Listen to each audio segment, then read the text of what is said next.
Luto ako ng ulam sa mga kiddos ko. Prito ako ng manok. 3 piraso na hita. Hinati ko na lang to. Para tagdalawa sila. Naging 6 na. Ito ang naluto na. Yung tataas niya. Tapos ito naman. Yung sa baba naman.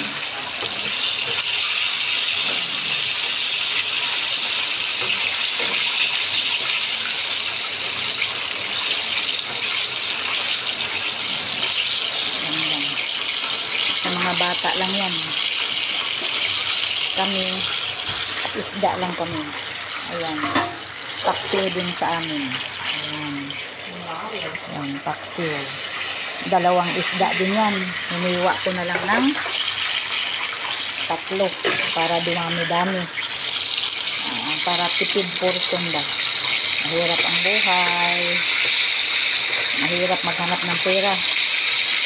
Pag may pera naman, bilis lang din maubos.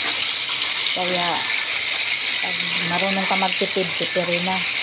Kung saan ka makatipid. O, luto na ang ating chicken. Ayan. Ito na yan. Ito na yan.